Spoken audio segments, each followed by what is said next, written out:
Oh, greetings, everyone, and welcome to another episode of Animation Anticlimax on SeptumSin versus the world. So, I'm SeptumSin, of course, and I am here with Kotobuki Jake. Hi. And Brittany / I don't know. Hi. / Imbria Arts. And we are back, and we're doing a little bit of a late holiday coverage because none of us really wanted to do this on Wednesday was an awkward day for things to fall because the last Wednesday of the month was New Year's Eve. Mm-hmm. So yeah, and the prior Wednesday was Christmas Eve. So neither one were good days to really do this. So we're doing it now. And what we're doing is, of course, Tokyo Godfathers, which is 2003 film. And Oscar nominated. We rarely get to say that. But Oscar nominated? Are you sure about that? Wasn't this Oscar nominated? No. Oscar does not pay attention to any anime except for like the mainstream stuff. Well, this is Satoshi Kon, which did win some awards, but did not win any Oscars.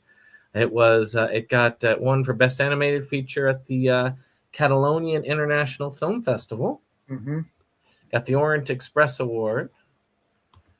The Neuchâtel International Fantastic Film Festival.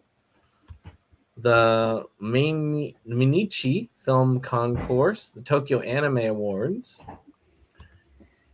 So some decent stuff there, but stuff that you probably would see for most anime. Unfortunately, the United States doesn't really care much for anime overall, unless it's Ghibli. Well, no. Hollywood doesn't care for it. Right. Let's get this correct. The United States, all right, last year it came out that the anime viewer surpassed football viewers. Well, number. It's getting there then. Mm-hmm. But of course, we have Tokyo Godfathers, which is about 3 homeless individuals who end up discovering a abandoned baby on Christmas Eve and decide to strike out in search of the parents. Mm-hmm. Very, very old film trope. I know there's a Stooges movie or Stooges short with this. They are the Three Stooges in a way. These very much are the Three Stooges, but I think this was based off of another film. Very, very, very loosely. In fact, this is not listed on the credits or IMDb as a remake. It's listed as an original story. But it is like a very loose remake of a movie from the 40s, The Three Godfathers. Oh, well. Still, one of the few films, sadly, Satoshi Kon was taken away from us early on. But he did leave us with some amazing things, and this is one of them. Mm-hmm.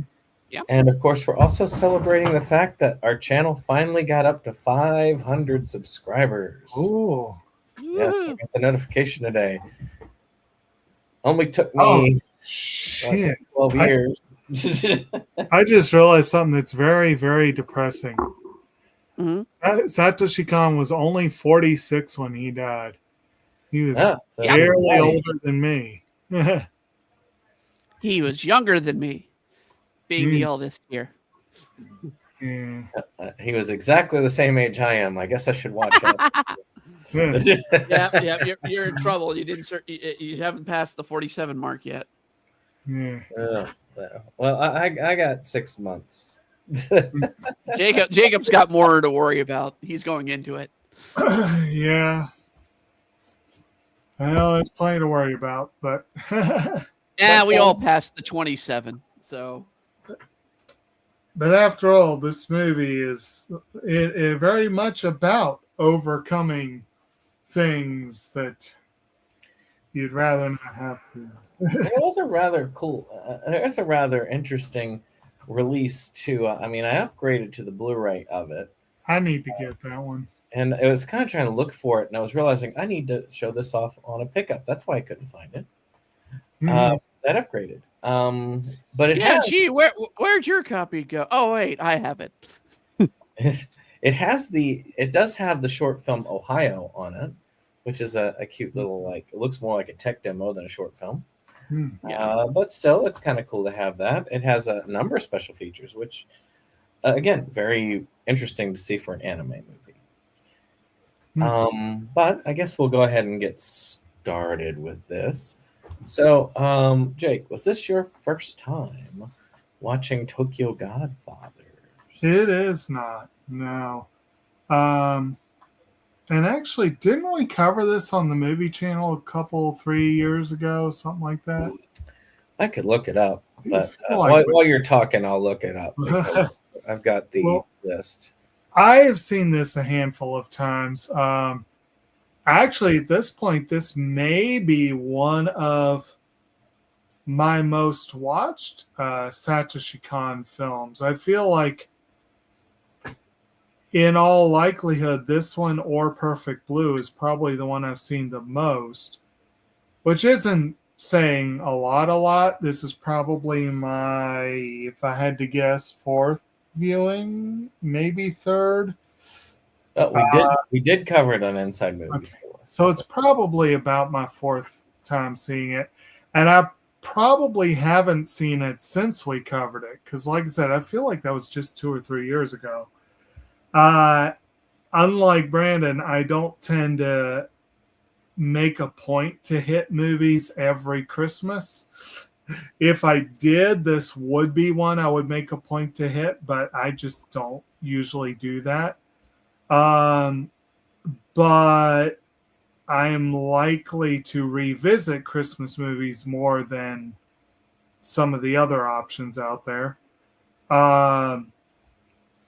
I definitely very much appreciate Cohn's work.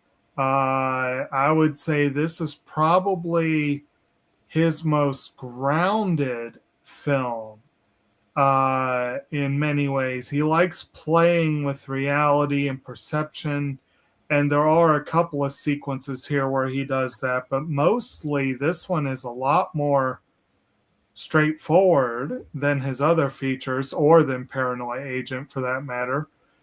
But it still has a lot of his trademark, I guess you could say, bits to it. And overall, I really like the movie. The characters are all deeply flawed. I don't think any of the main three is entirely likable. All of them are on the streets in part because of their own actions. I mean, pretty much none of the characters are, resputable. I mean, even the side characters have problems. Well, yeah. Oh, geez. When we get that's a total like staple of Satoshi Kon. Right. And actually, I did watch not long ago. I watched the Anime America review on this one, and she had words to say about the baby's quote unquote mother, and I have to agree. That was but so there were some characters in this one. But it's very well animated. It's very well put together. It does, even though it is a little rough at times, it is ultimately a pretty heartwarming movie. And I like it. I like it, and I'm glad I had the opportunity to revisit it. All right. How about you, Brittany? Was this your first time watching Tokyo Godfathers? I think this is my third time watching it. It's definitely not my first, but it is my first time noticing some things that I didn't notice before. Particularly the lots of the chaos that occurs in the background that may go unnoticed.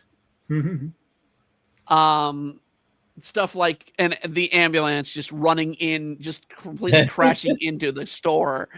That's hilarious. Somebody call an ambulance. Yeah.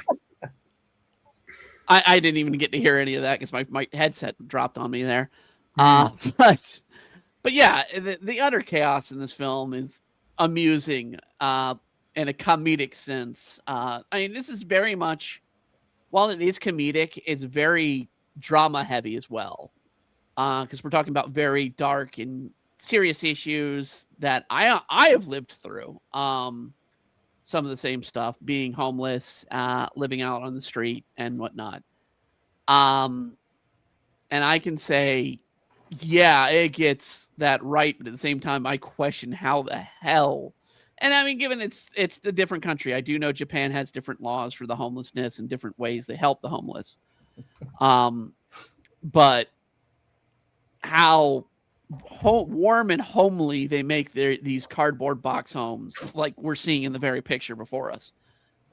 I admit, when you go to like the one woman who is like one of the foreigners there, it's like, yeah, they're crowded, but they do look very warm and very like, I don't want to go out in the snow. I am staying here. I mean, they made a mobster look like a friendly guy.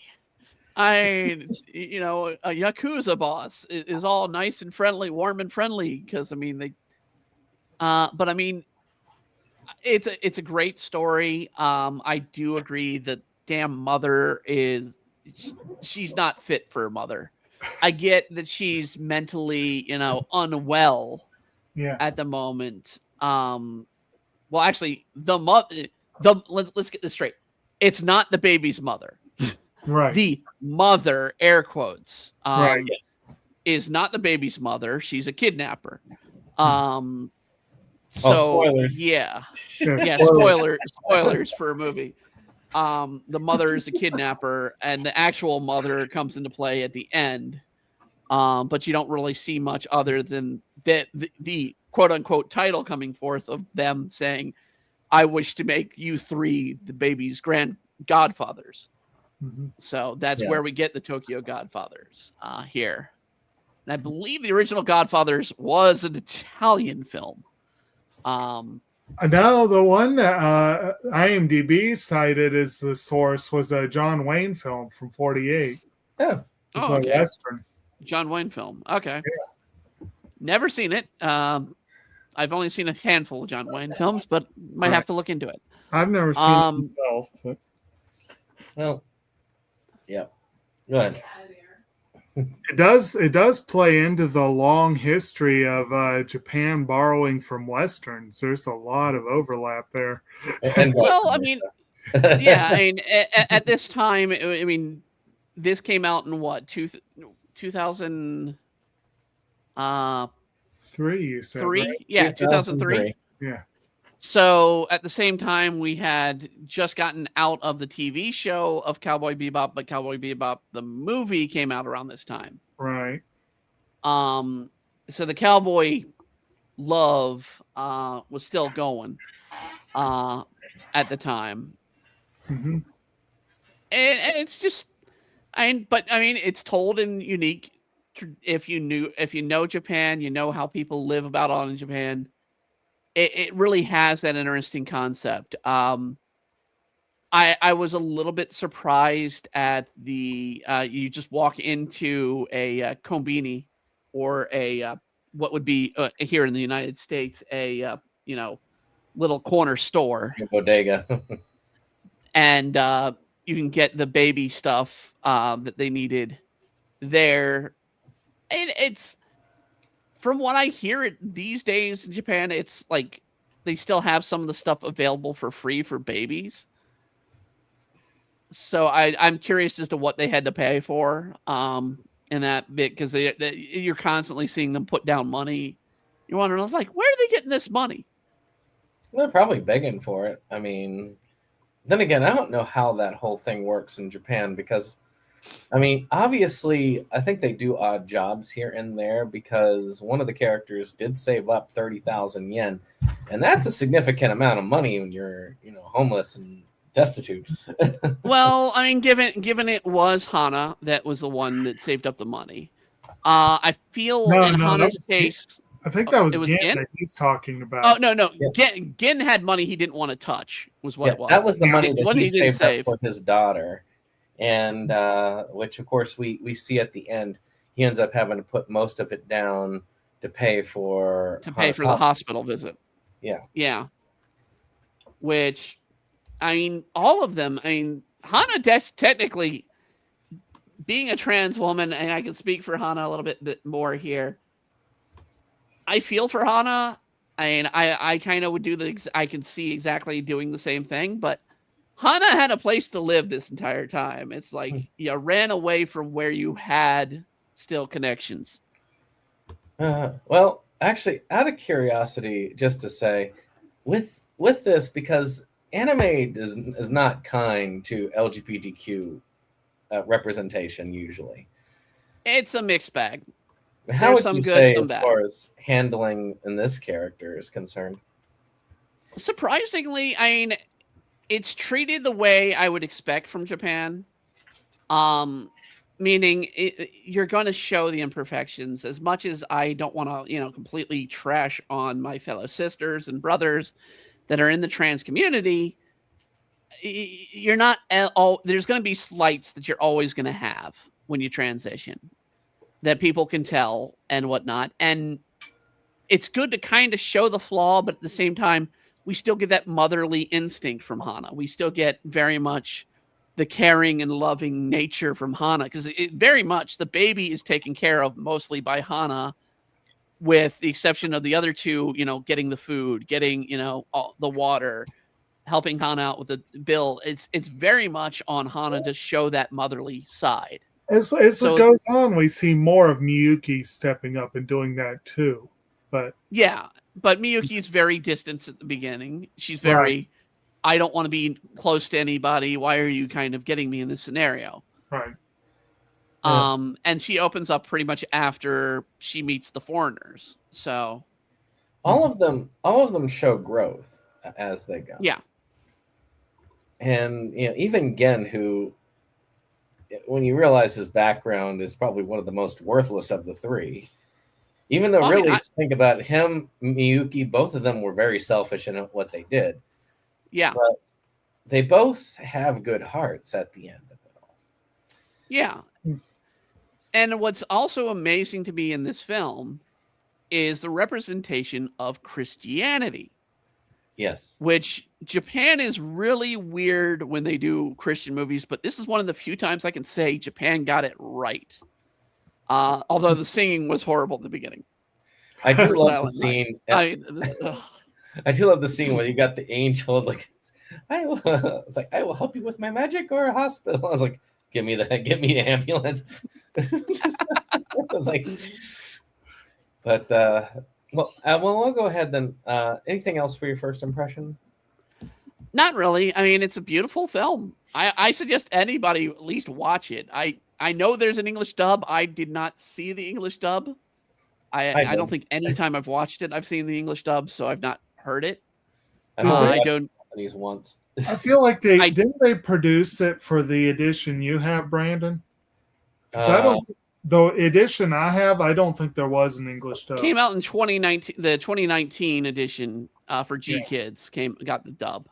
Yeah, I have the older. Maybe not. I swear I've heard that dub before. Maybe it was when it was on I don't know, but I know I've heard the dub before. But and they gave a female voice actress for Hana. Yeah. So that was a difference from what they had, because Anticlimax Red Angel Media apparently did a dub, but they only have a listing of the main characters, and it was male for Hana on that. Well, so it's kind of interesting. So I would have loved to hear the dub. I'll probably have to track it down sometime. Well, I am not new to this series, and I believe it's on Tubi, by the way. I think. Is it on Tubi? Maybe it's not. There was something on Tubi, and I don't remember what it was. Maybe it was this. Oh, it was Maximum Overdrive. It was on Tubi. All right. Yeah, slightly different film. Same thing. That's what they based it sure. Another Christmas classic, right? Obviously, this is what Satoshi Kon based this movie off of, was Maximum Overdrive. Absolutely. But I mean, when I watched it, I wasn't even certain about Satoshi Kon as an individual. I think I watched it originally separately of that, and only learned afterwards that, oh, they are connected. Now, now that I look at it, it's pretty easy to tell. The art style is almost unmistakable. Well, I mean, you just have to look at our lead female and not try to look at Perfect Blue face, the same face. Yeah, the same character. Tell, looking, just the picture in the background, you could tell. Yeah. With Miyuki has a spitting image of her. It's 100% the same character. This and Millennium Actress as well. On top similar. of Perfect Blue. The face style is very similar. It's very similar. Very similar. There are very few anime that I would say are all-out Christmas movies in their own ways. Well, this is a Christmas New Year's, actually. Yeah, and even this one, I would say, is on the fence. But I do feel what it embodies. This one has more of a Christmas movie feel than a lot of anime. Right. And I will give it that. And for that, I do like to watch certain films every year. It's just my way of getting into the spirit of the season. I usually look at the rest of the year as well. I can be miserable for at least 9 months out of the year. And I pretend not to be miserable for 3 months out of the year, and that'll work. But usually I have to at least artificially boost myself with Christmas films. Yeah, I'm with you. I mean, I do 24 films before Christmas as well, and I have my set 2 that are always on Christmas Eve.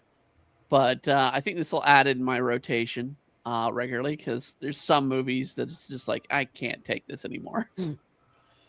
But a good film, well done in most ways, and I think one that's there. I think, of course, much like while watching LA Confidential during Christmas as a Christmas film, watching this after Christmas was a little bit harder, because I have a harder time watching Christmas films after Christmas season. Because I just don't.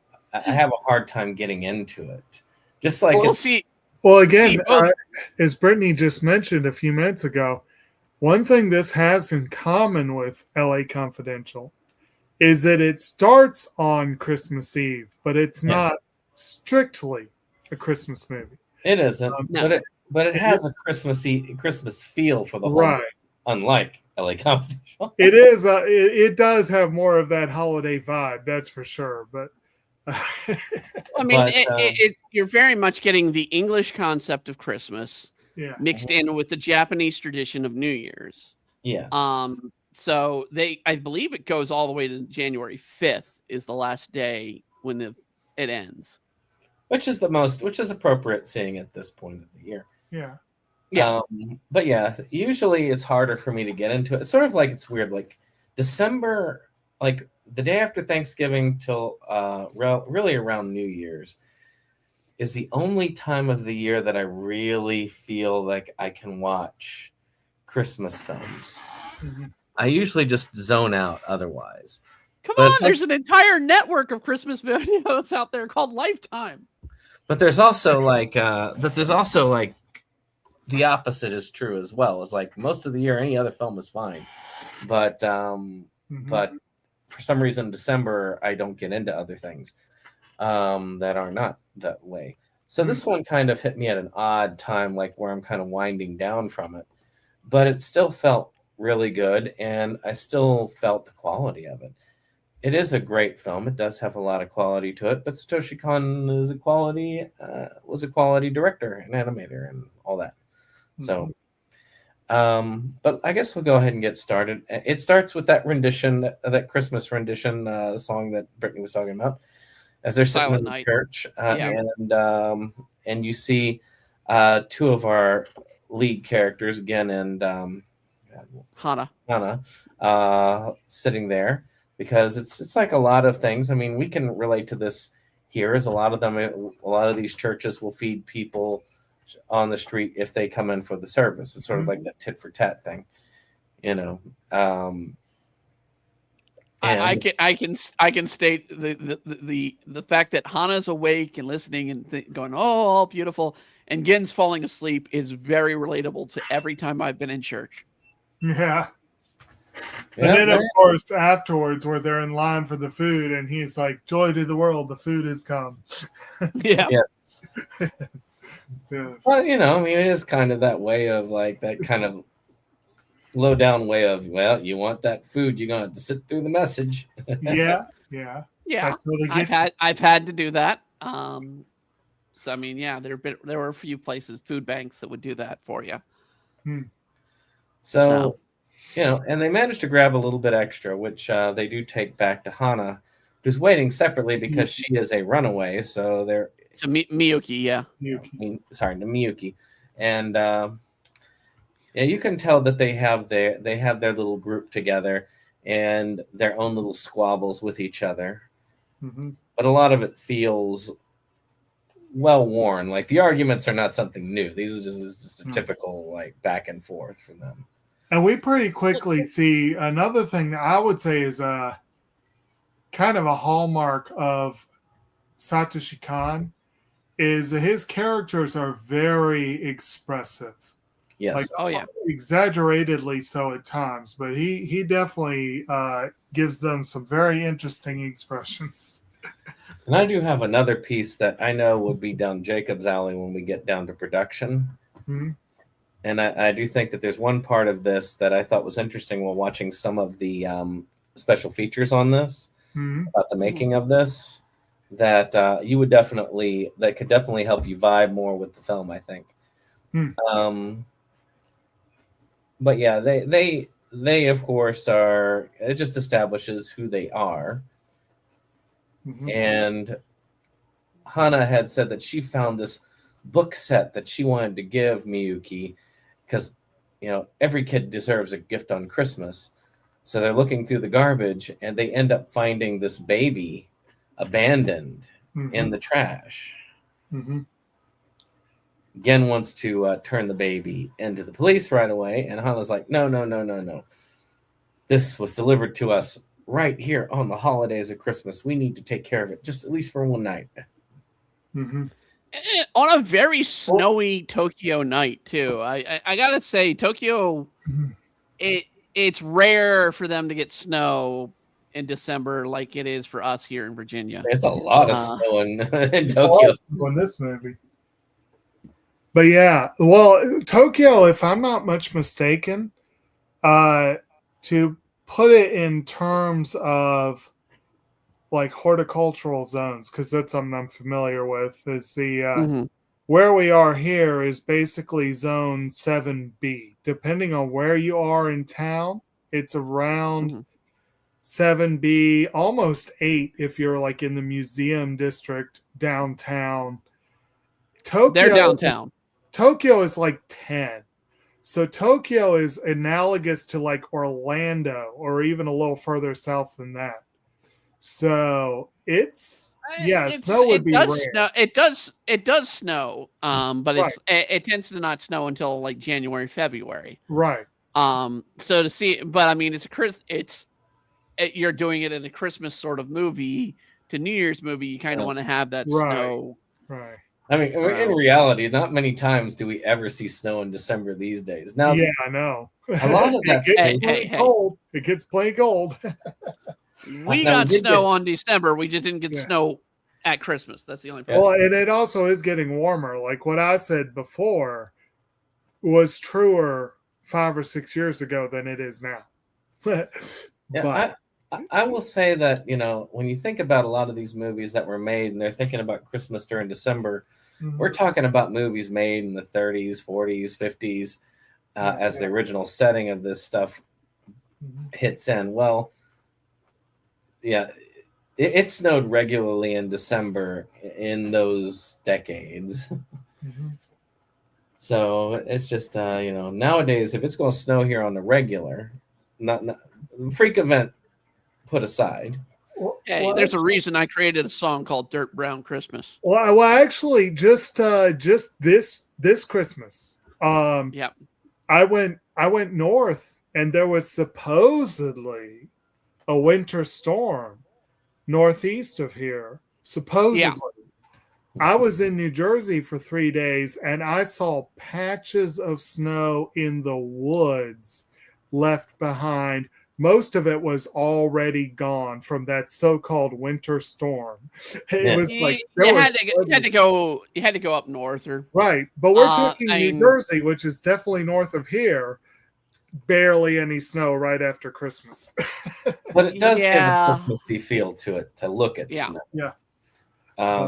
Even if many people never really experience snow during Christmas. Yeah. And so what do y'all think of the establishment of these characters and how they reacted to this baby? Well, I mean, we learned a couple things very much at the beginning. We learned, one, Miyuki has only been on the street for 6 months. Right. Mm-hmm. But she's had a hard time, and yet Gin has been on the streets long enough to have a reputation. Right. Well, they do kind of, he places it like, I think he said he's been on the street since he was in his 30s. And I don't know if they ever specify exactly how old he is now, but you can tell he's well past his 30s. Yeah. He's probably in his late 40s to 50s. Right. Probably. Yeah, that's where I would place him. Right. The Hana may be around 40 to 50 as well. Yeah, they look comparable in age. I think it's already been mentioned, but yeah, these early scenes definitely do establish that Miyuki and Gin both have pretty large selfish streak to them. It's pretty clear right out of the gate that both of them are a little more focused on personal survival. Hana kind of seems a little more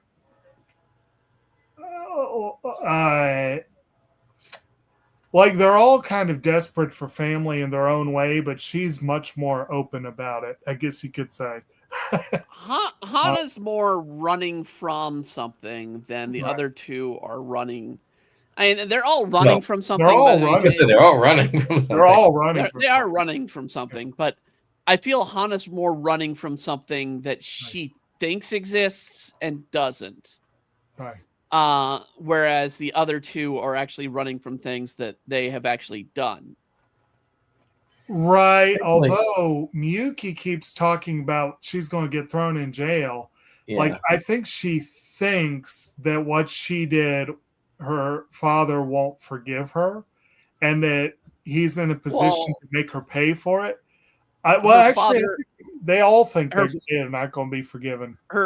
Her father, I mean, this movie's about finding forgiveness. Right. They all think they all think they've done something that won't be forgiven. And one of the things that happens to each of them is they find the people that, Though I will say, Hana reminds me of the woman from Home Alone 2 with the pigeons. Yeah. Yeah. Because she has a similar backstory to her as well. Mm-hmm. That idea that, her significant other died. And then she has nothing left around her. Had nothing left, and the other part was not being able to return to work, which we explore later as well. I did find it funny that when they actually asked, it's like, how did he die? Was it the AIDS? He's like, no, slipped on soap in the shower. I'm like, yeah. And then the woman's just like, death is just a hair's breadth away, like this stage reaction.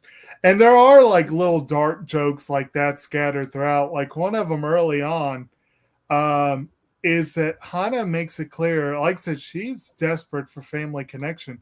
She would give anything to have a kid of her own. Yeah. And she jokes about it in the food line. She's like, "Can I have a little extra? I'm eating for two." And then later, that same person happens to see her holding the baby, and their jaw drops, and they're like, "She was eating for two." Well, and in the case she was saying that because she was getting food from Miyuki, but right.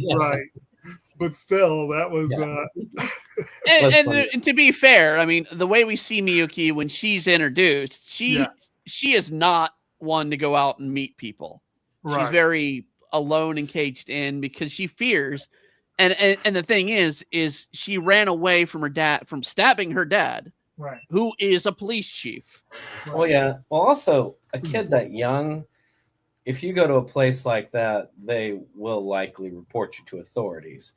Because you're not supposed to be out. You're not supposed to really being out on the street is bad anyway. But being out that young, they usually don't stand for that. Yeah. You say that, but there is a problem with manga cafe and internet cafes. Well, having a lot of runaways. She's what? She's mid-teens. Yeah, but we're talking about like actual places, like shelters, soup kitchens, and so on. Well, I mean, again, correct me if I'm wrong, but are they not like, you could technically enter the workforce at that age, right? That is true. I mean, so they may not have the same view of it as, say, a shelter here. Well, I mean, like I was saying, when you talk about, their problem right now is, like I said, a lot of the kids will go to a manga cafe where you can rent a booth for 24 hours. And all it is like you put down like 500, 600 yen and you have that booth and you can do whatever you want there. I mean, sadly, you can go from anything from, self-pleasure to just sleeping there. And so, I mean, that is a problem of what is going on with the current Tokyo runaway culture that tends to go into the Tokyo homeless culture. Because after a point, it's like, okay, well, where are they staying? They're staying in these places that are open 24 hours where you can put down a few cents and sleep there. And it's far better than being in a cardboard box with a, heated, a defective space heater. So, right. Well, they, of course, like I say, they find the baby, and then of course, they also find a locker key, which is useful later. When they get to discussing this whole thing, and they get, they have Miyuki buy the formula, and she finds a lucky bag of food that had been thrown out by the convenience store, as well as she comes in with the formula, which having her watch over the formula also comes back into account later. Yep. But when they're talking in there, of course, she hears Gen talk about his supposed backstory, where he was a semi-famous professional bike racer, and his wife ended up getting sick, and his daughter ended up getting sick, and then he couldn't deal with the stress because his daughter died, then his wife died because he couldn't work, and all of that. This, which of course is a sob story that Hana has obviously heard before. Well, he also said he got into debt trying to pay for the medical bills. Yeah, which is, and Miyuki had, was listening to this probably for the first time outside of the thing. And yeah, I'll admit, they make the homeless tent look very warm and inviting for being homeless for a tent, which they did model the outside at least off of real tent cities outside of the Tokyo Tower. I can say you struggle when you're homeless on the street and you are in the winter. It is a struggle to stay warm. And I'm amazed how much they make it so warm in this situation. just in the colors alone, just the use of colors. Mm-hmm. Yeah, I don't know how. Like I say, I don't know enough to know how Tokyo or Japan handles their homeless situation, or how easy it is to deal with something like a kerosene heater or a small electric heater. It's But it's a mixed bag. We do see a lot of it in this film. Of how it's handled. The beating that Gen takes later happens all the time. well, it happens here all the time too. So, yeah. The situations, there are areas where Tokyo is like, or Japan will be like, this is for the homeless population. You can set up, you can build things up, but if something has to happen with with Japan, or something becomes unsafe, we're going to come in and clear it out.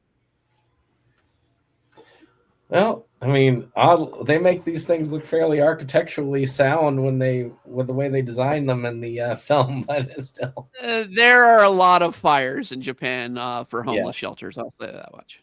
I'll imagine, because a lot of them are probably using kerosene heaters and stuff like that, or even electric space heaters that they get plugged in. Yeah. And those, if you don't watch them, they Mm-hmm. can cause a lot of issues. Right. But if they manage to figure out how to insulate it right, they could keep that little space warm. But the problem is that they have to figure out how to insulate it, which I'm guessing they figured it out in this particular case. Oh, they definitely figured it out. You can tell they figured it out. I mean, you just even have to look at this. I mean, they have a little tabletop, probably propane stove for the kettle there. They have probably a little charcoal stove that they're using to cook the food or heat the food up. Stuff like that. Mm-hmm. And is it safe? Hell no. But what OSHA doesn't see, OSHA doesn't know. Most people don't see the homeless, so I guess that works for it. Yeah. But they do decide eventually that I think it was the next day, Hana is running off with the child, and it is decided that I want to find out who abandoned this child, and I want to give them a piece of my mind. Yeah, right. And so the search begins for the parents. And that is really the whole catalyst of the movie. That is what they do for the majority of the movie. It's the detective work and the odd stuff that they run into along the way. Right. Yeah, they find a picture of a man who is in sort of like a Hawaiian garb in the locker. I find that's horrible that the locker has a key, but they still have to pay to get into the locker. Mm-hmm. I mean, it is horrible. It's not as bad if you've ever played the Yakuza games, particularly the Yakuza Into the Dragon or Rise of the Dragon game. It tackles a lot of the Tokyo homelessness, but it also tackled a mother who abandoned her child, and a father that had to literally beat the door off of one of those lockers to save his child. Mm-hmm. Well, what is right and what exists is not always congruent. Actually, it's very rarely congruent. But I know that they do take the train, and that is where Miyuki loses the milk because she sees her father, who starts calling immediately on the phone, and she decides to slip out the window to escape. Mm-hmm. They find a apartment that's been kind of burned out or trashed that they spend the night in with lots and lots of cats. Lots and lots of cats. I have to laugh at the cats. I mean, it was like an abundant. I swear it had to be like 30 cats in one image each time they changed the clip. Ken's like, I wonder what cat tastes like. And she's like, I will kill you Well, he says something like there's a lot of meat here or something like that. And yeah, she and all the cats are all in sync with her. They're all like Those cats know exactly what he said. I was like, yeah. Well, we can also tell who fed the cats with the one woman. But they do get some information about the individuals and about where they may be as they continue to track them down. Now, a lot of these events, it's sad. I just watched this yesterday, and I'm still not sure I'm getting them all in order or not. I know there was one event where we had the mob boss that was like almost run over by the car that they decided to help. He somehow got trapped under the car in the middle of the road. Yeah, when they were looking for formula, they went to the grave to try and find a baby grave that had formula put on it, and they found it. They found some, but yeah, in the process, they find this mob boss underneath a car, which is weird to me that a Yakuza boss wouldn't have a driver. Well, I think doesn't he say something about why there was no one else around? I can't remember exactly what it was, but it could have been. I mean, he was going to the wedding of his daughter and another mobster who just so happens to be the guy who screwed Gen out of some money. So another thing about the grave site, they do find baby diapers and formula there. Yeah.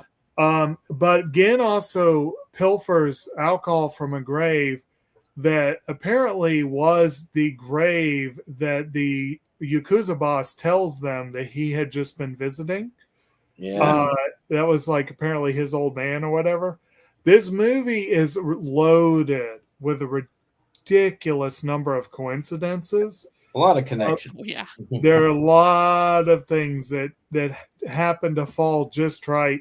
And Hana says a few times that the baby is the luckiest baby around, like that it's an extremely blessed, lucky child. Well, we also skipped over the baby's given name that Hana gives it. Well, yeah, which is Kyoko. Yeah. Yeah, Kyoko. Which Kyoko becomes a coincidence that we keep coming back to. I love how the baby is drawn. Yeah. I mean, Khan style can be a bit ugly at times, but I love how the child is drawn almost like a Buddha figure. Yes. And in a way, a lot of babies look like that, but it's just that the they even give her faces for all, but then the baby's features. They even give her a mark right on the forehead where Buddha's mark is. Right. So yeah, they give it very much that Buddha look to her. And we cannot pass that Kyoko is also the name of Gen's actual daughter. Right. Yeah. Mm-hmm. Well, again, they come across that name a couple of times. Like, isn't the mobster's daughter Kyoko as well? Yes. Yeah. So what? And I believe the angel stripper, dancer, whatever you want to call her, I believe she's also named Kyoko. Could be, yeah. So what was it that because they get separated after this event? Because of course it's literally the mob hit. Mob hit where you've got the foreign help go in there and try to kill him, but the mob hit the mobster had a bodyguard, and it prevents Gen from trying to finish the job because he realized that the mobster was connected to the money that he owed. Yeah, and he was going to smack him over the head with a bottle of alcohol, but which is a little bit different from what the others had intended.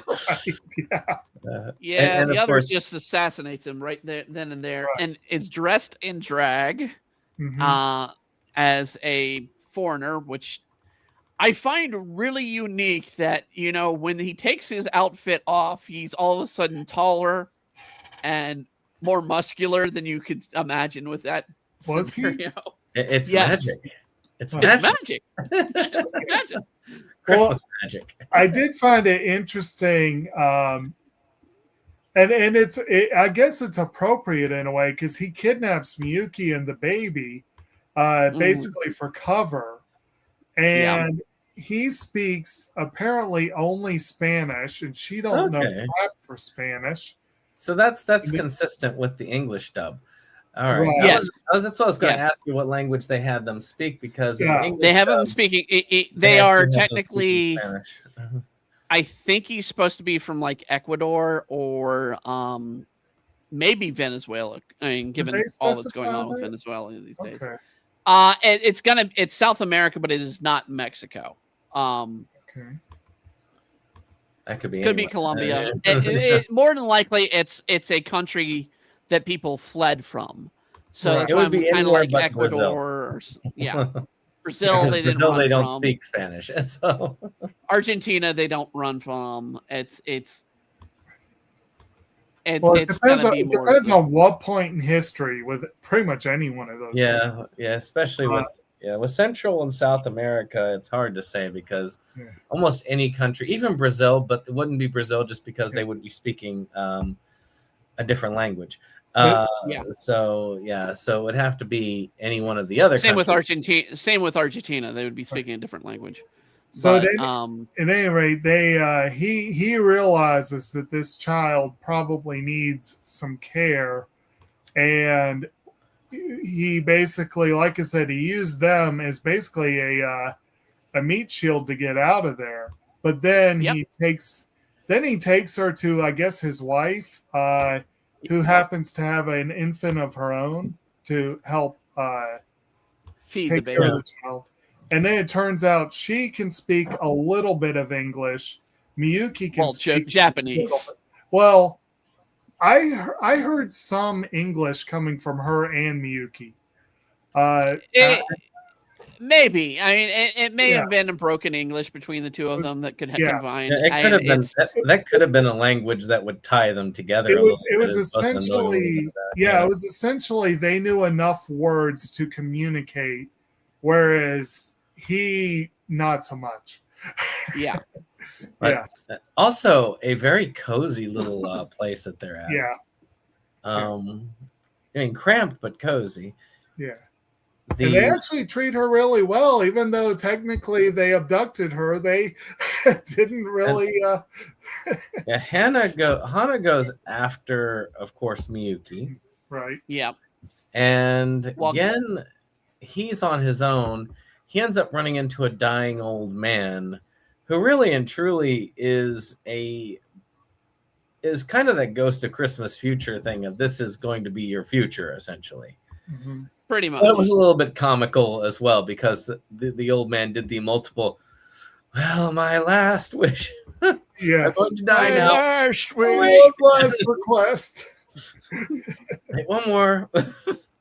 Oh, by the way, hide the booze. I don't want anybody suspecting. It's like, Yeah, but sadly, the old man dies to the asshole teenagers that come in and just beat both Gin and him to the death. No, I think he beat him to death, but Gin. I think he actually passed away. And they were beating on his corpse, basically. Yeah, I think they're beating on his pretty corpse. much, and they beat the hell out of Gin. And and then of course one of my favorite scenes where Gin manages to make his way down to the alley, and then you get the person dressed as the angel, like, would you like me to save me with my magic? Or would you like me to call an ambulance? Like, call an ambulance, and she's obvious disappointment in her. Like, how rude. And that's where they reunite in Hana's old haunt. Mm-hmm. Because Hana finds Miyuki and then takes her to one of the few places that last resort-wise she knows she'll get help from, which is that haunt. Right. And now, there is something we need to note. Hana is hiding something at this point. Mm-hmm. She is hiding that she got shot. All right. Yeah, because that comes back later when we have to go back to the hospital. Yep. Yeah. But we also find out about why Hana left, about her her husband or significant other. I don't know if they had the marriage laws in Japan at the time. No, they just got the marriage laws about 2 years ago. So yeah, so her significant other. Technically, she left because she wailed on a customer who was being rude to her. Well, I was going to get to that as the other reason. So she left her job because of that, and then she became homeless because of the death of her husband. Right. But we do get told by the madam of the institution, she's like, please, we were able to put that away. You could have come and stayed here the entire time. You didn't have to run away. Right. So we automatically have our first resolve of where someone can go at the end of the film. I mean, Hana can go back to her old job. I mean, personally, I would have been fine watching the show that she performed. She obviously knew how to go about it. The English actress for this, they could really sing, the voice actors. So it was kind of cool watching that. I don't know how it was for the Japanese track. It was a male singing. It's well, they used it. They had it in a purposely low range also. Yeah. In that, but it was well done, I thought. You could tell that the person has talent. Yeah. And they were in their element. But unfortunately, it's just like, but again, callbacks. It was that whole thing in the beginning. It's like, you can call me these, but you cannot call me that. And then that was the thing that caused. Right. Which is kind of interesting. It's kind of like the whole calling Marty McFly chicken sort of thing. Like that's some people just have that whatever sets them off for whatever reason. That was the thing that kind of like, that was the last straw. That's the one. Right. No. You hit that one. You found the one. Right. I mean, it's appropriate. I mean, you lose the person you love, and you're out here trying to perform and do your best, and then you get heckled. Mm-hmm. I mean, you're in your worst period at the moment, and the one saving grace, somebody comes and trashes you. Was it? Did that person pass away before they left the club? I thought it was. Yes. No, it was before. Oh. Okay, I guess I misunderstood. But I'll say that person deserved to be hit. Yeah, they did. But they do find out more information about the child's parents, that the father was basically a no-good gambler. I think they found this out at the earlier place. And it's like, how that wife was that. And I think they also commented, it's like, oh, yeah, and all those bruises. Oh, that horrible man. It's like, no, the man was the one with the bruises. Yeah, no, when they were checking on that one address they had, they talked to the landlord, and it turned into like a neighborhood gab fest. Like, they were like, oh, maybe Miss So-and-so would know this. And it was almost like it's an excuse for them to just get together.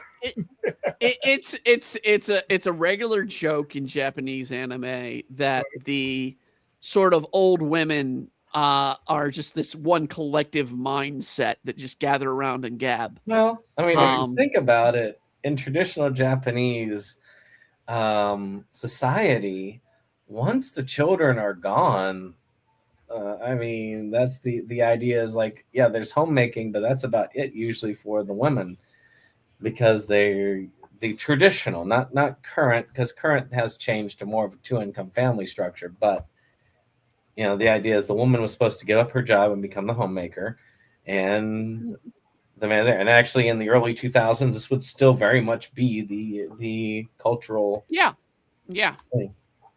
And anybody that's that old at that time would definitely have been within that cultural norm. So it makes sense that they would put that out. It's like, well, I mean, after they clean up and do that, they don't have much else to do. Yep. So we go from that, and that's where we get to Hana collapsing, I believe, after they leave the burn wreckage. And after he realizes he's got to pay that money, which he does, and then he finds out that the nurse that they're talking to is actually finds out it's actually his daughter. Mm-hmm. And Hana finds out fully what the real story was, is that he's much like the exact same pretty much as that previous so where you've got the no good husband that's racking up the gambling debts. Right. He ends up running out on them. It's like, and you said you were. It's like, you said you were bicycles. Well, I went to the track to bet on them. Yeah. Yeah. She got very upset with him over that. Well, he did own a shop, apparently. Yep, he did own a bicycle shop. And his wife still runs the shop. Mm-hmm. So he basically abandoned them to his wife to just running everything. And he found out that they really still loved him, and they really, and that both they were still searching for wanted him back, and so there's a lot of forgiveness there, that she's getting married, and that she really wanted to get in contact with him before that happened, and she was getting married to the doctor that was treating Hana. Yeah, and he comes in and is like, wait, he's about my age. Yeah. But still, it makes me tear up a little bit looking at that. Yeah. Because the two of them really do kind of find potential outs if they want them. Yeah. Outs that they didn't even know they had. Yeah. If they want them, that's the key. If they want them. But at least now they know that the outs are there. Miyuki, and it's at this point we get the first hint of Miyuki. We get I believe the newspaper article, or was it the TV report? She found a newspaper blurb while they were at the burned out former building the others had. There was like an ad her father had put out, I think, looking for her. Telling her that the cat's home. Come home. Right. Which I'm trying to remember. Oh, she was talking to the foreign woman about the cat that she called. I think she called it Angel, or Angel, like wings on the back, and that was why she stabbed her old man. Was she thought he did something with the cat, and she was pissed about it. And she came across as a spoiled teenager. Right. I mean, she was, and it's interesting because you can see how tough homelessness is on a person because of all the weight she had lost between when she ran away and where she was. Oh, yeah. Yeah, in 6 months. Yep. She was a big girl. But, yeah. I'll just go ahead and throw out there, I'll go ahead and mention that Gin's daughter, there's a couple of fairly big name individuals in the supporting cast, like not as much the main cast, but Gin's daughter is played by Mamiko Noto, and we haven't even mentioned the poor taxi driver they keep running around all over Tokyo, who's played by Koichi Yamadera. And keep not paying either. They keep running out on the bill for him. Yes, they do. Or paying part of it. Well, and and of course, this is also where you see Hana, Miyuki, and Gen separate again, because Hana basically does this, but she doesn't do this out of anger. She does this in order to try and force him to kind of go back to his life, or to try and get back to his life. What? But they also run into another situation where her dad is involved in the kidnapping case. Yeah. Well, one, I don't think they know at the moment that it is a kidnapping. Gin sees a report after, and I don't know about your characterization, Brandon, that Hana didn't do it out of anger. I got the impression she was pissed. I mean, she was pissed, but I don't think that the whole thing was out of anger, because again, afterwards she tells Miyuki the whole Oni story about the situation. Oh, yeah, that's so the whole motivation for her blow up was to get him to do, because she did love Gen. Yeah. And that's that's a good thing, I guess, when it comes to like people doing something selfless for somebody that they actually care for.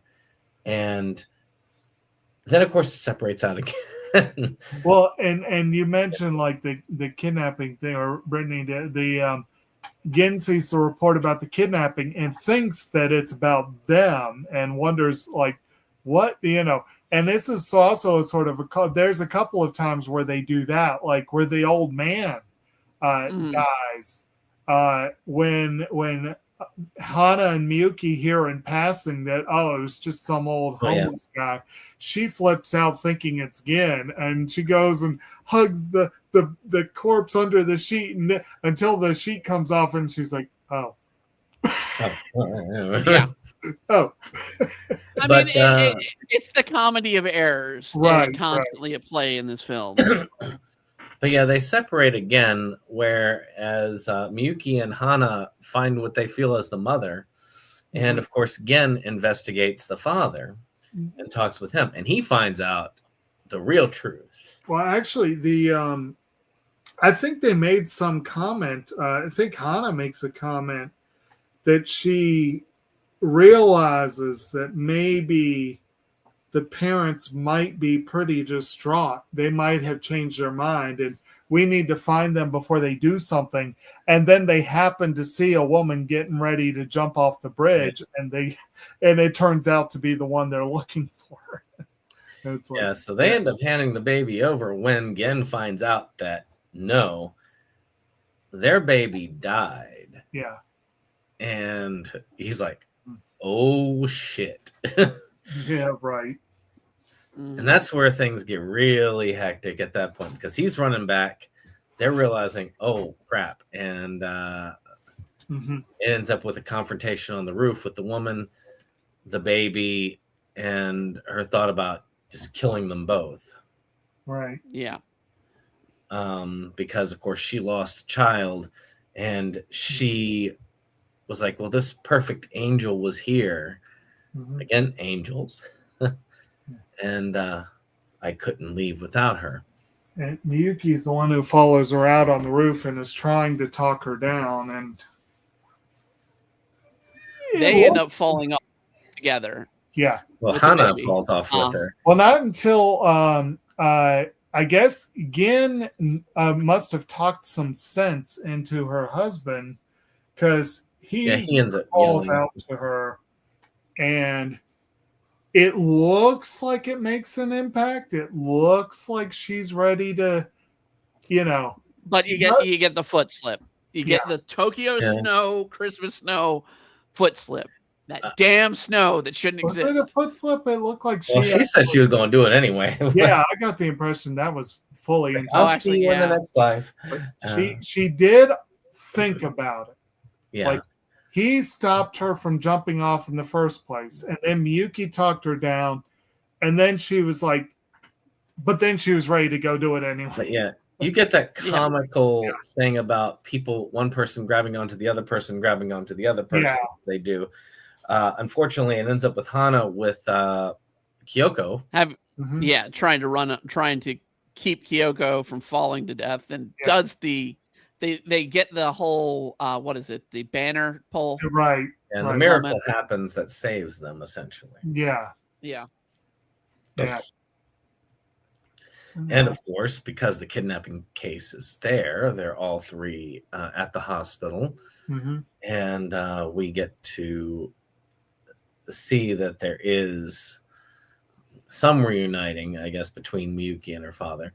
But also the parents of the child say that, yeah, they're homeless. I don't care. I want them to be the godparents of this child. Right. Yeah.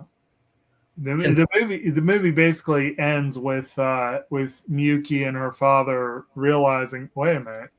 Yeah. So we don't really see their resolution, but it's there. Yeah, I think that. I mean,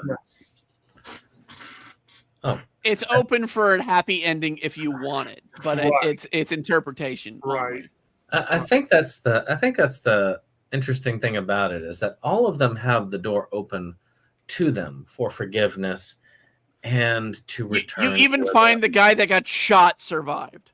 Yeah. Yeah. But it's really at the end up to them what they decide to do. Mm-hmm. Yeah. And that's actually a very Satoshi Kon ending. Yes, it is. I keep running back to, what was it? The TV show he did, Paranormal Agent. I keep running back to that and how that ended. And yeah. You know what's sad is that every single one of his works has a steelbook except for this one. That is really sad. That is really sad because this is the one that's won awards. And I know Perfect Blue won some awards. Mm-hmm. And Millennium Actress won some awards too, I think. Mm-hmm. Which I'll admit, I haven't been as big into steelbooks, but if it's something that means something to me, I like the steelbooks because they look cool. Right. I have everything else in steelbook from Satoshi Kon. I don't have this on it because there is none. It doesn't exist. That's sad. That is sad. If they ever come out with a steelbook, I probably will put the money down to get it just because it will. Maybe since it's in the hands of G Kids, maybe they'll do one again. Hopefully not as ugly as those Ghibli sets. Yeah. I'm still hopeful. I'm still holding out the hope for the complete Satoshi Kon collection from Criterion. It could happen. Criterion did anything anime, that would be one for it because yeah. The man is dead, so he's not making any more. But honestly, it's probably going to either be the first Criterion. We all know it's going to be Ghibli. Well, maybe not, because I've realized this. Like, I feel it's twofold. I feel like Criterion is probably very prejudiced against animation, which really pisses me off. But I think if you look at their track record, it seems true. But also their thing, their stated purpose is partly to keep things in print.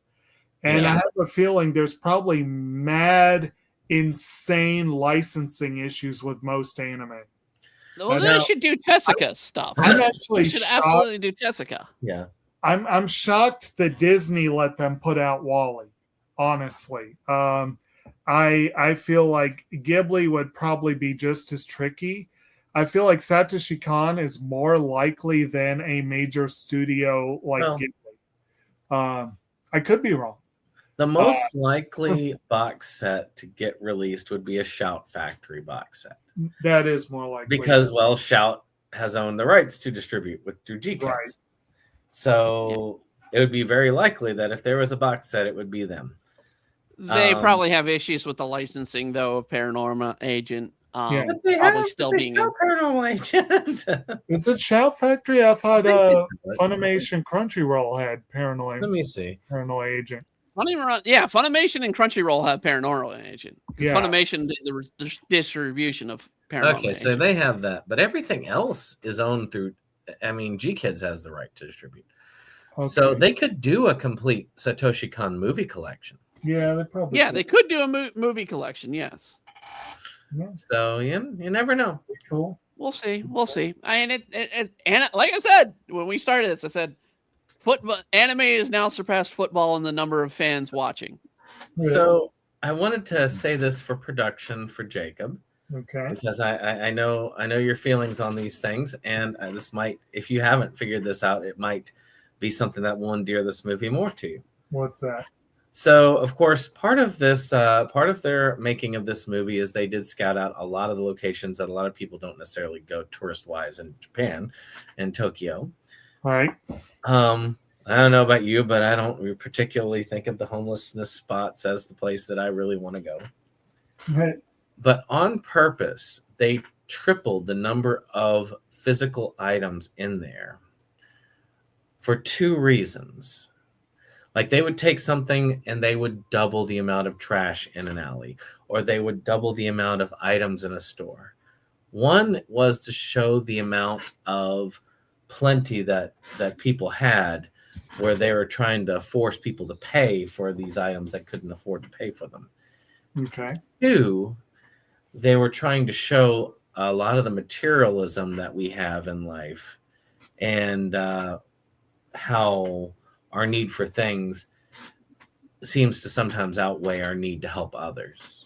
Mm-hmm. And I thought that might be something that you would that you could resonate with. That makes sense. But yeah, that was actually something I learned from the background of it. I'm going to give you a third here, Brandon. Most people don't talk about it because Japan, particularly Tokyo, is all about cleanliness and cleanliness. The 80s to 90s of Japan were not. A good representation of this is playing the Yakuza games, especially the older Yakuza games, where it shows the streets of Japan having actual trash and litter all about them and just piles and collections. And it isn't until the later games where it's like, okay, the trash is still there, but you got to search for it. It's not hidden there because they're not doing the cleanly projects. They're not doing the cleanliness. All that came about with the turn of the century. So at the time of the film, it was still something new. I need to finish Yakuza 0. I got 2/3 of the way and quit. I completed the game without knowing I was completing the game. It was one of those, it's like, holy crap, I'm at the end. I got distracted by the slot racing and all that stuff, and then I just kind of like dwindled off. But yeah, it's definitely you can tell. I mean, you can tell that here. I mean, Japan likes to hide a lot of these things, like the homelessness. I mean, where they even had the homelessness shelters in the park Tokyo Tower, it's not anywhere near where the tourists go. No, it's purposeful. They actually city plan where the homeless should be. So I do like how Khan likes to purposely throw that out in the open. Mm-hmm. And it does have an environmental and just a waste message, really, about humanity. So, well, I think it might be more a message. Like, I feel all his movies, he gets really deep into issues of human nature. That's like one of the defining things. Yeah. That was like all Paranormal Agent was getting into the nitty gritty of the darker side of humanity. So I could definitely see him throwing that in there to kind of make that little subtle message. At the same time, this is kind of like an opposite to Paranormal Agent because we're seeing the nitty gritty, but we're seeing the warmth of and that exists in the nitty gritty. Right. Yep. But I think to the point Brandon was just making, like that is it's very subtle. It's not the focus of the film, but it's there. It's all the background. Yeah. It's in the background, and I like how they did that. I like the subtlety because it does project that feeling of just unnecessary wealth of items, of wealth of materialism. Certainly, when you go into that guy's apartment, the baby's quote unquote father. Okay. You go into his apartment and it's like, how can you live like this? It was like, it's like, you haven't seen my current apartment. It's like Taiga Isaka's apartment times 10. Well, look at the convenience store, how they have the items are just overflowing everywhere. Yeah. Right. It's just and it's to be fair, I mean that's what they try to do in Tokyo with their convenience stores. Is they try not to have what they try to do in convenience stores generally, and it is.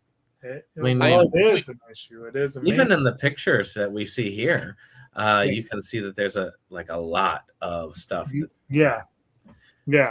They must be scrounging a lot of good stuff, and actually, there are. Yeah, we talked about the scene of them.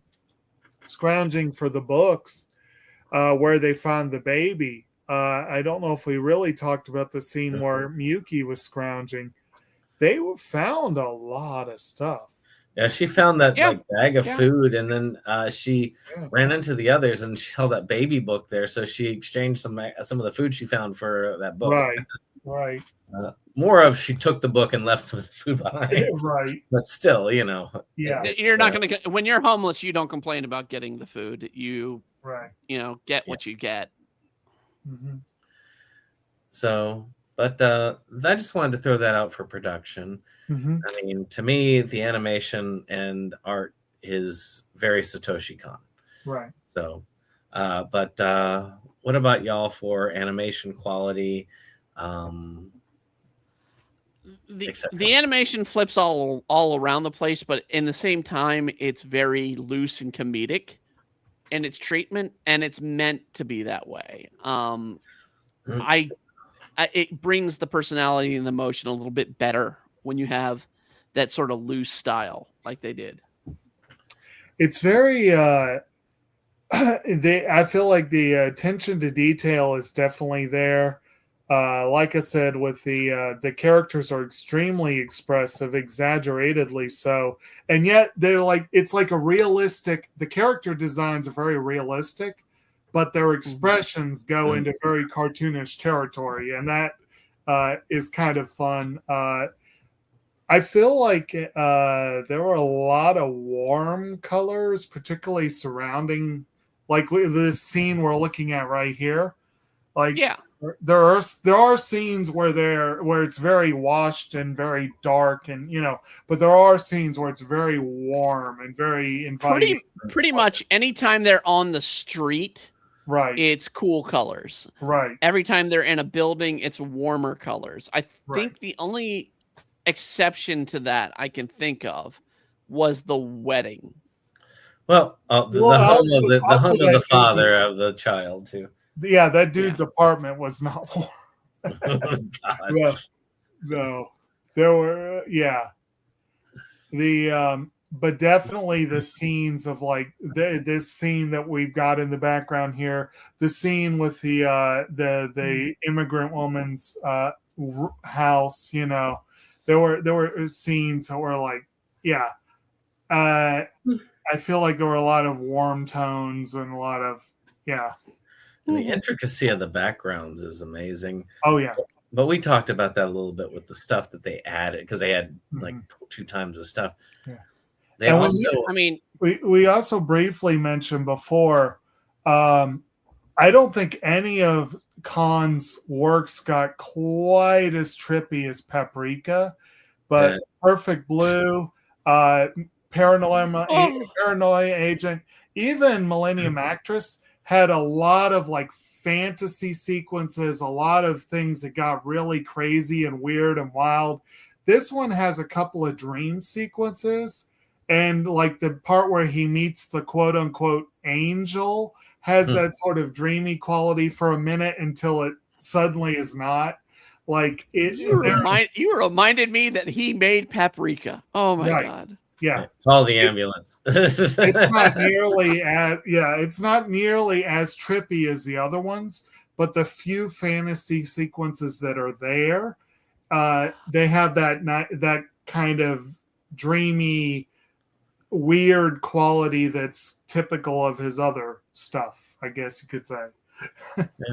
That is I think that it does have a lot.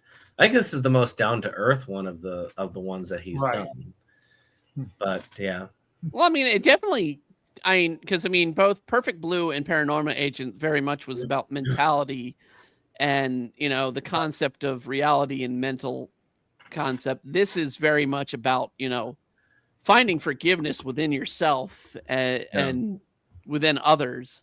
Actually, I'd say that this one is far more grounded in reality than most, because it is about reality. Right. Yeah. Almost depressingly so. Almost. Well. Yeah, but if you existed in a world, the Tokyo Fathers, Godfathers, the comedic moments would be right and left. They did manage to try and keep it light at times with the comedy. Right. Well, and also, again, there is the sort of the through line of, they repeatedly mention that it's such a lucky baby and whatever. Like, again, there's so many small miracles, so many coincidences, so many things that break their way. And the movie could have easily gone in a very, very, very different direction. Yeah. Yeah. But they managed to keep on track through. You could look at it as a lot of little contrivances, or you could look at it as fitting into the overall theme of this being a uplifting post-Christmas story of, Yeah. And really, if you think about it, it's probably no more contrivances than your typical Hallmark Christmas movie. So, yeah. Well, I mean, and please. You're giving Hallmark movies way too much credit. All right. Yeah, true. Lifetime. Right. Hey, I spent a Christmas trying to watch those freaking movies and count down to Christmas, and that was horrendous how bad those films are. Hey, Grumpy Cat's Christmas Special is a Lifetime movie. I will give it that. That one is an enjoyable. That one is one of my staples. Huh. I still like that in one of the lines of the Grumpy Cat Christmas Special. It's like, and I was like, did they do anything to you? And Grumpy Cat's like, that's another type of Lifetime movie. Oh my God. I think all Lifetime does is Christmas movies and rape movies. Yeah, exactly. I don't know. I can't help but think about the commercial that they did once on Family Guy. Lifetime television for idiots. True. It's true. 100% true. What about the music? I mean, to me, I thought the music in this was really well done. Yeah. It was really well done to the point that we had a bad singing moment intentionally. Yeah. Well, At yeah. the beginning of the film.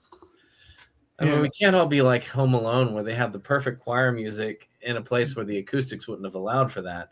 But and of course, we end with a very jaunty rendition of "Ode to Joy." So, yes, very jaunty.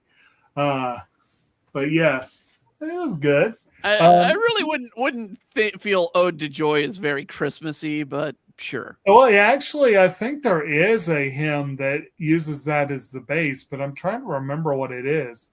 I will Keiji say Suzuki did the main music. I learned this year that apparently it was originally supposed to be the song sung done at the end of "It's a Wonderful Life" was supposed to be "Ode to Joy," and then they changed it to "All Lies Down." But yeah, this is a soundtrack I could listen to on its own for the most part, but it's not one I would seek out to listen to on its own, if that makes sense. I mean, certain tunes I'm gonna listen to. I mean, I'm always gonna listen to "Silent Night" and Christmas. I'm always gonna hear, "Ode to Joy." It's in my music collection, and I always like to listen to it now and then. But yeah, I mean, there's nothing really stands out outside of those two, in my opinion, from this film. Well, let me see here. I'm just trying to look real quick. Yeah, never mind. well, I guess let's go into scenes and characters. So, actually, I'm going to ask something very interesting as an ender. So, favorite scene, favorite character, and what is your favorite Christmas time anime? And it could be like a series of episodes from a series. It could be a movie, whatever it is. Oh, I know my answer already. So we'll start with Jacob then. So we're doing favorite scene, favorite character, and favorite Christmas time anime. Episodes from an anime. It could be an anime movie, whatever way it goes. My favorite character is the cats. No, well, actually, that might be kind of no. That's not entirely true. I mean, I like our main trio, and I'm not sure I could pick a favorite. They're all flawed, so it's hard to really love any of them. But at the end of the day, they're all good people, and they learn their lessons and whatnot. I'm not sure I really have a clear favorite. Favorite scene. I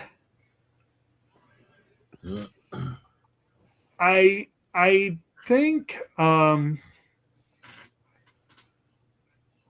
I think I am a little partial to the scene where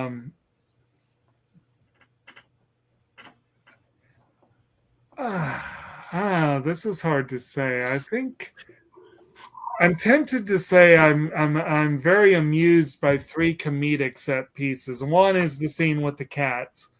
One is the scene that Brandon keeps talking about the so-called angel and him choosing the ambulance instead. And one was the scene where that person's like, she really was eating for two. I thought all three of those were pretty hilarious, but I also like the feels that you get from the scenes where they each get their forgiveness. You know what I mean? So it's like, I guess we'll say they'll put those as the favorite scenes. Favorite Christmas anime. There's not much. So there's not much.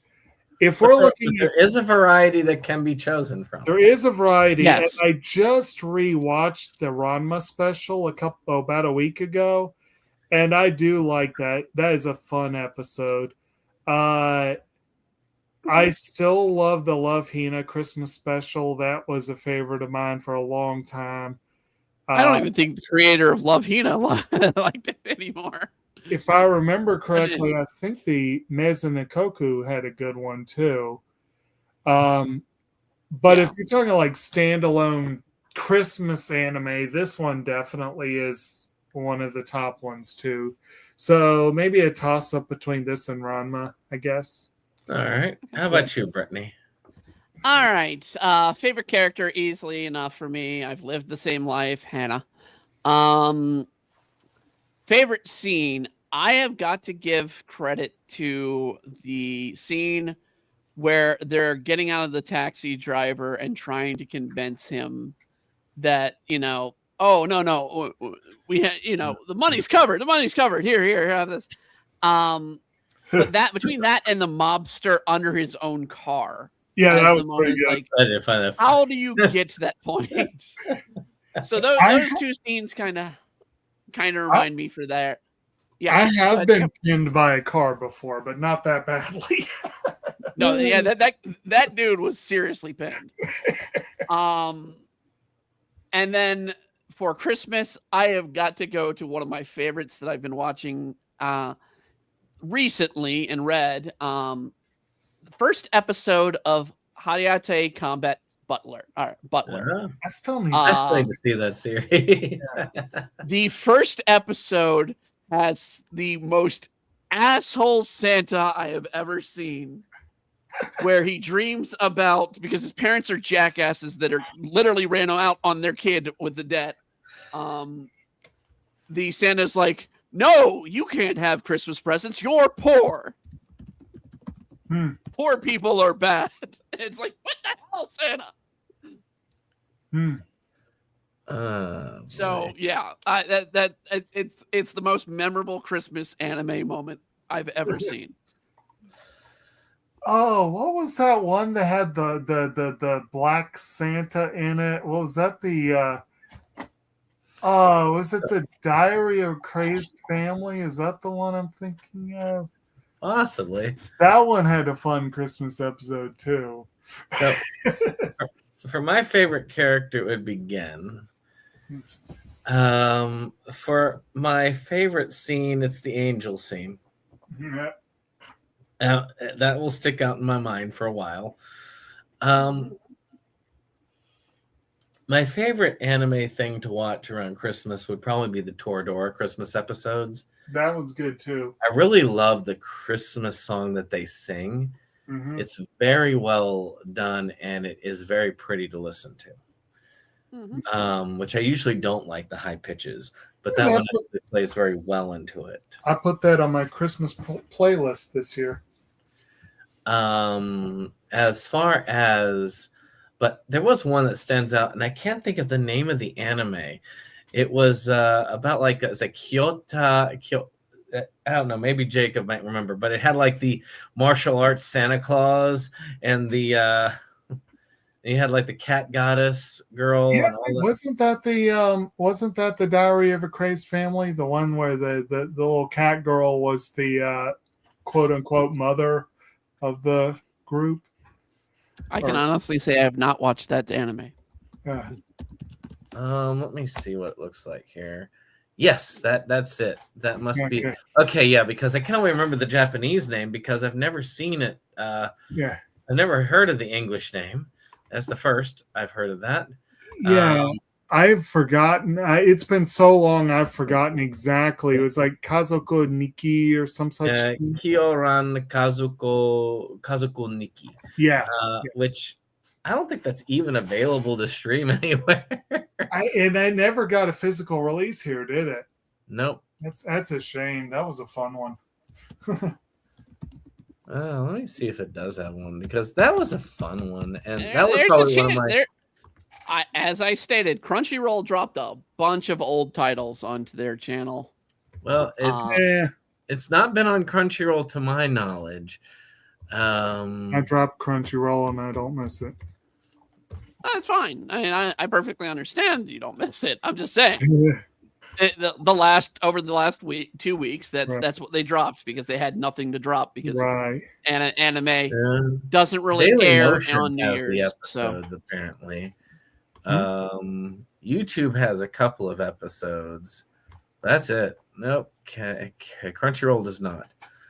But that Christmas episode will definitely remain in my memory.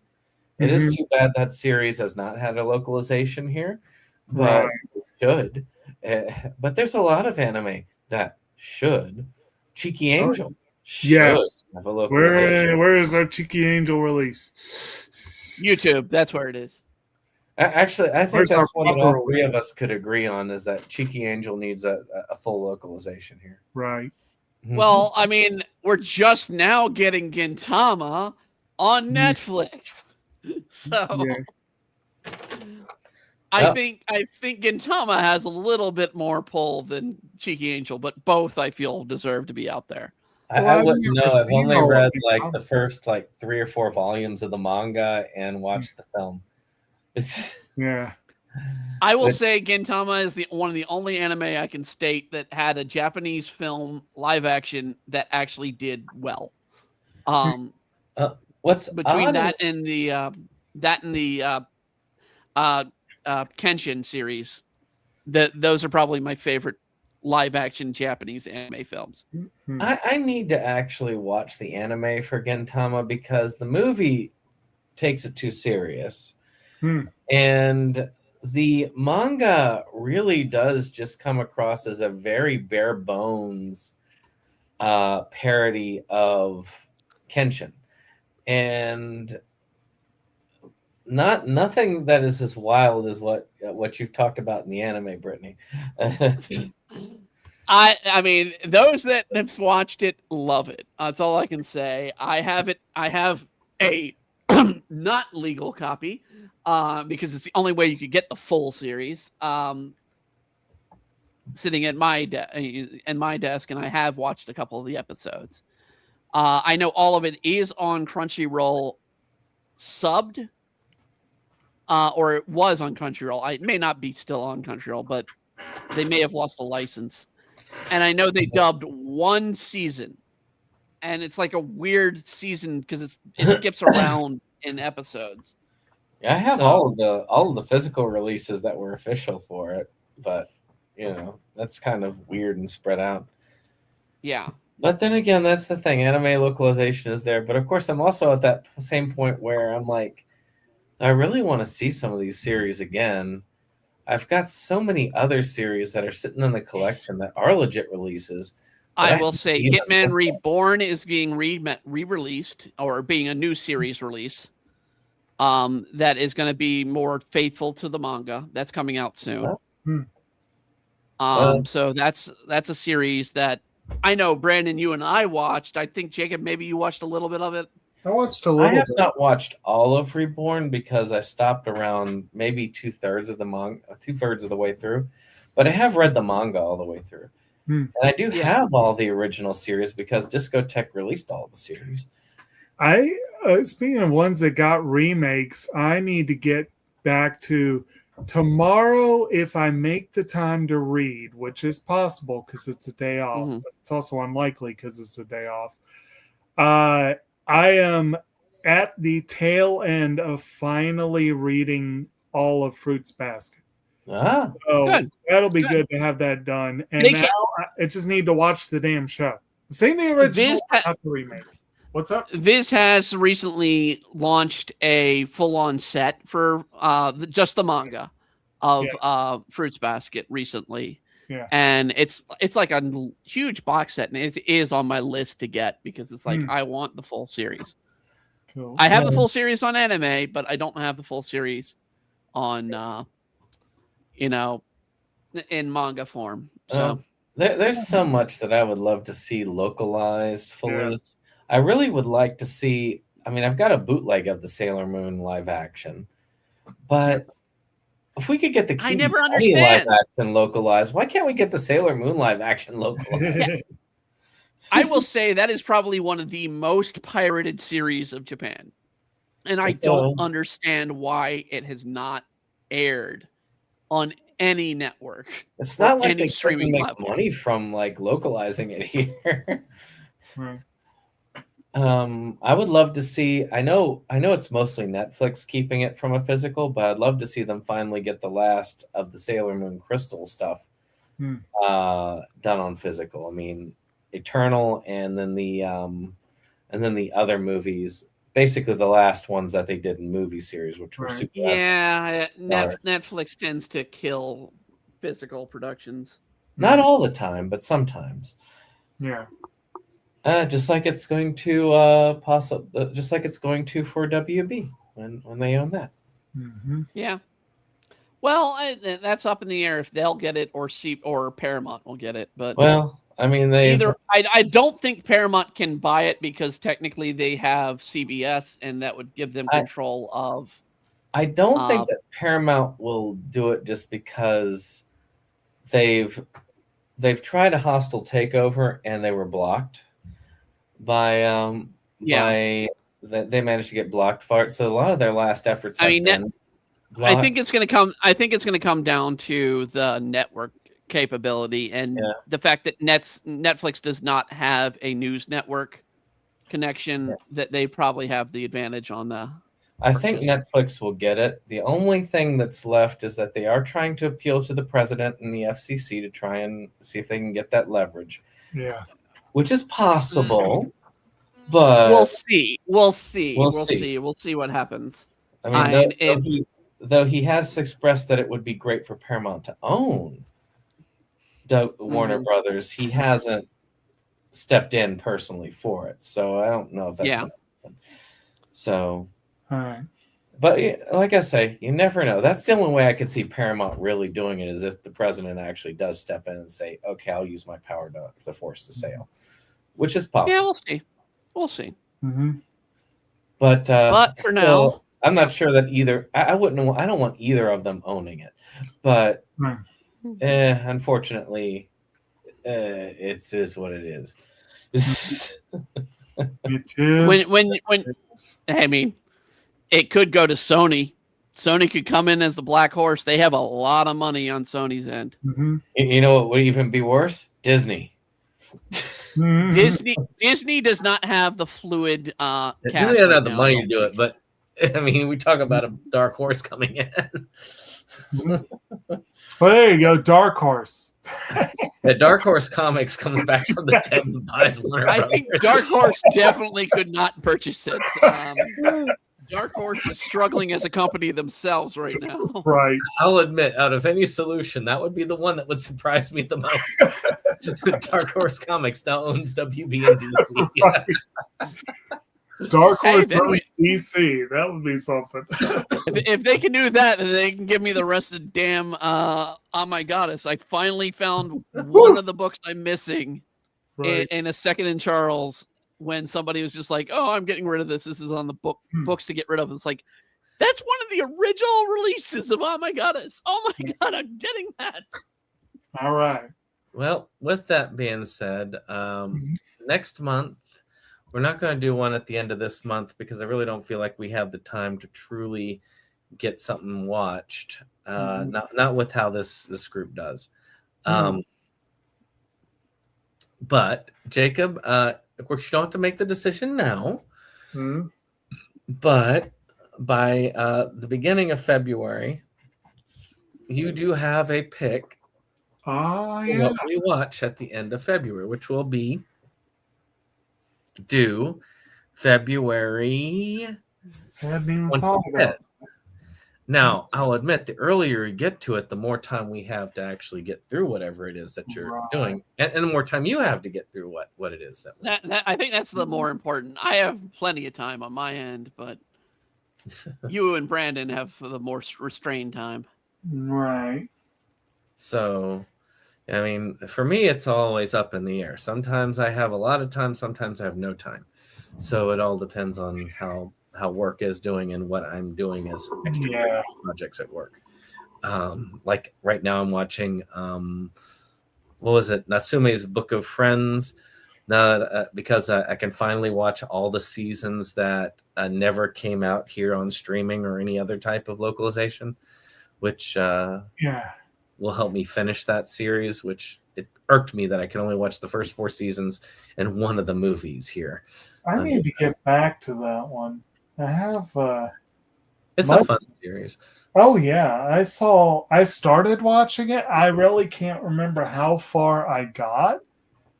I think I have most of what was released here. If not, I don't think I have all of it though, but I have most of what was released here. And the pick is open to animation. That's it. Right. That's the only limitation. It has to be animated. Right. It doesn't have to be anime. It can be animated.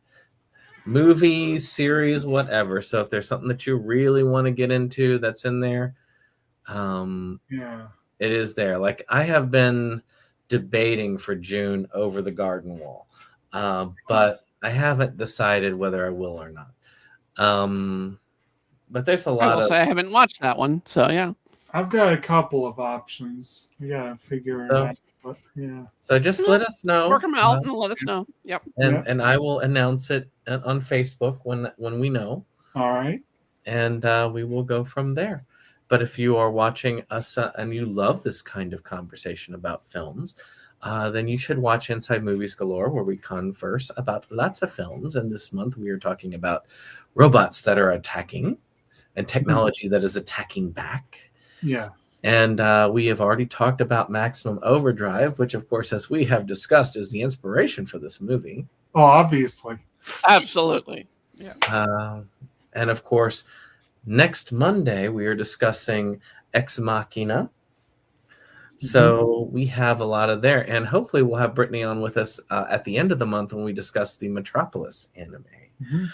Which is going to be fun. I think it's going to be a fun view and rewatch as well. Not to say you can't be on for the others if you want, but you can be on. Yeah, you want to be on for the others. I actually, why am I saying I don't know it when I've got them written down? Well, Dave's is what is it? Mortal Engines. Is Mortal Engines. Yeah. So next week is Ex Machina. Yeah. Week 3 is Mortal Engines. Metropolis, of course, is the last of the month. And, of course, Brittany, you're welcome on any of those. Just let me know which one, if you have an interest, and we'll send you a list. For now, let's do Metropolis. I've seen both the, like I stated, the original Metropolis, the 1912 film? I think it was 27, 25, somewhere. Or 27, something. Yeah, old silent film. Very old silent film. Fritz. Yes. If there was anybody who would know anything about the Tezuka work from that, it would probably be you. Yeah. So we got Tezuka doing an adaptation of a film that was very, very old and based entirely on looking at the images from the film. One of the most expensive films of all time, too, was the original. Yeah. Metropolis is one that if we ever do a silent month for Inside Movies Galore, we will be covering Metropolis under my pick.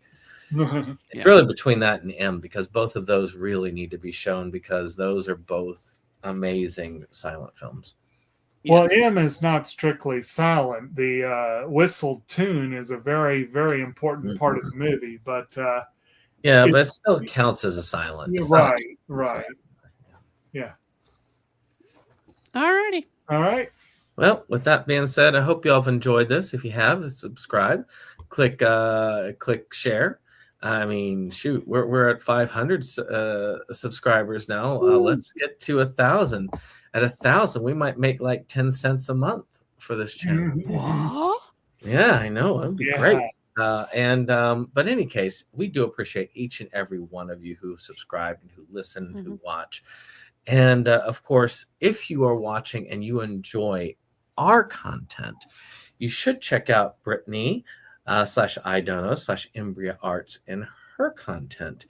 And Brittany, is there anything that you want to put forward as something you want the audience to know about? Streams currently are still sporadic while we're trying to work through some technical issues, but comics are back out and about.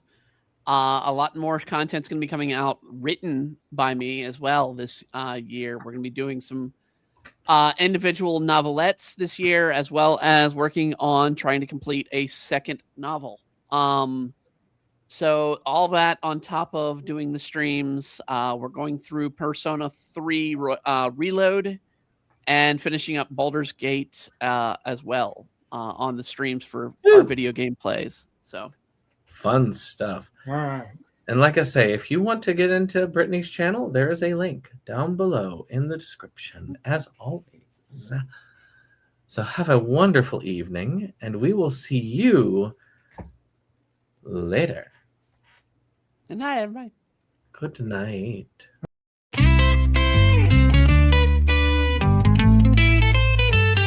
SeptumSin versus the world. It's that place for all the boys and girls. You'll feel real safe, you'll feel real warm. It's a cozy place to ride out the storm. SeptumSin.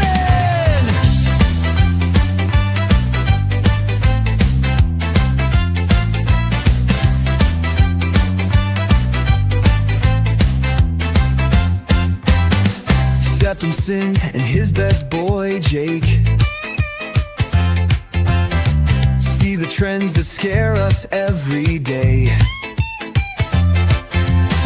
Physical media is going to the side. Doctor streaming will rule the world in time.